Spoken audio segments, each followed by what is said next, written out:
Alright, so here we are with bomb 3, i.e. the third question in our GRE. It's another one of those comparative quantitative comparison questions. And here we have, okay, so the information it's giving is that A is greater than 1 and B is greater than A. Quantity A is the square root of A plus B, and quantity B is square root of A plus square root of B. And we have to decide which one of both of them is larger, or whether they are equal, or whether we do not have enough information. Alright, a lot of the common approaches that you usually see in Princeton reviews, or a lot of other companies that focus on giving tips on how to solve GRE questions, they will tell you, start plugging in some numbers and see which one works and which one doesn't. That can be a type of strategy that can lead to a lot of time being consumed because you just were not trying numbers that would appropriately give you a method of discarding some of the answer choices and give you, and be able to answer the questions. So I try to actually just go with rules of arithmetic, rules of multiplication, of dealing with square roots, etc., and just arrive at an answer. And like the first question, and I invite you guys to go to the first question of GRE bombs, we're going to simplify both sides of the expression in order to get an easy way of determining which one of these two options is larger. Alright, so we're going to go with the first question with part A, with quantity A. And like in the first question that we worked on in GRE bombs, I'm going to put an imaginary square box here that I'm going to fill up at the end, whether I will know whether quantity A is larger, quantity B is larger, or whether they are equal. I write here on the left side the quantity A, and I write on the other side quantity B. I want to get rid of the square root. So what I'm going to do is I'm going to square both sides.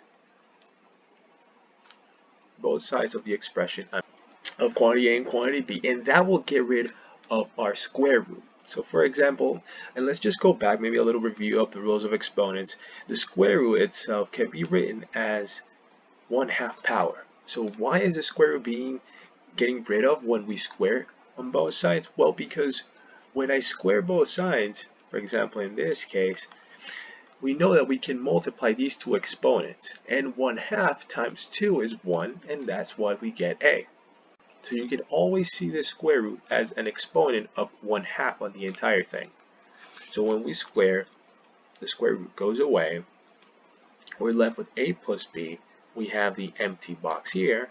And then on this side, we're going to actually FOIL. So I'm going to have square root of A plus square root of B. And then we just rewrite it again, square root of A plus square root of B. For those of you guys who don't remember FOIL, FOIL is just an acronym to say how we should multiply these two expressions.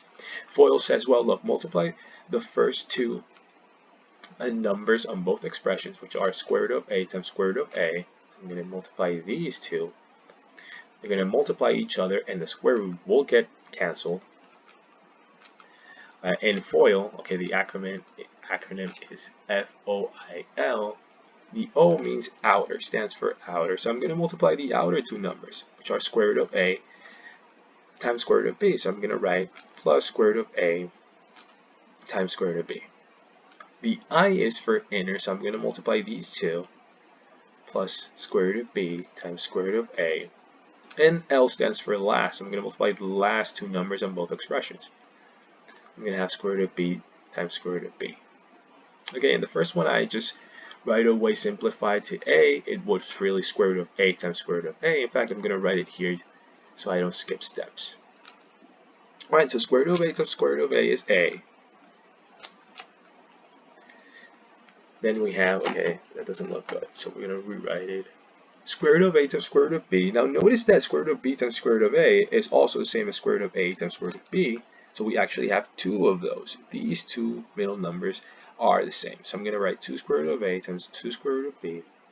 2 square root of A times square root of B plus square root of B times square root of B. The square roots cancel and we get B. We have our empty box right here, and we have A plus B on the left side. Alright, and we can simplify. So for example, we subtract A on both sides, we should subtract B on both sides, and we're left with 0, the box, and we have 2 times square root of A times square root of B. And now, again, so let's go back to the information that is given. It tells us that A and B are both greater than 1. So what does that tell us? That tells us that this number here is going to be more than 0. You can try any number for A and B that is greater than 1. You plug it in and you'll see that you're going to get a value that is greater than 0. And therefore, we know that this side right here is larger than 0. So our solution with A, well, I shouldn't be using lowercase a. Let's use capital. Capital A, capital B, capital C, capital D. And our solution is answer B. Quantity B is greater than quantity A in our case, based on the information given. Now, let me just take a look at this again, because I want to, let's say our given expression, or I mean the given information at the beginning is not it's not what they give us there, but instead, let's say it's let's say they tell us what? Let me zoom in. Let's say they tell us that uh, 0 is less than or equal to A, which is less than or equal to B. Let's say hypothetically, that's the given information. Now, based on this given information, we would not get the same result. Because if A and B are both 0, then notice that our expression are the same on both sides. So in that case, we would actually get answer choice D. But since the given information is not this, but it's actually A and B greater than 1, then yes, we can affirm without problems and without any doubt that B, quantity B, must be greater than quantity A. Alright, so I'll see you guys in the next question.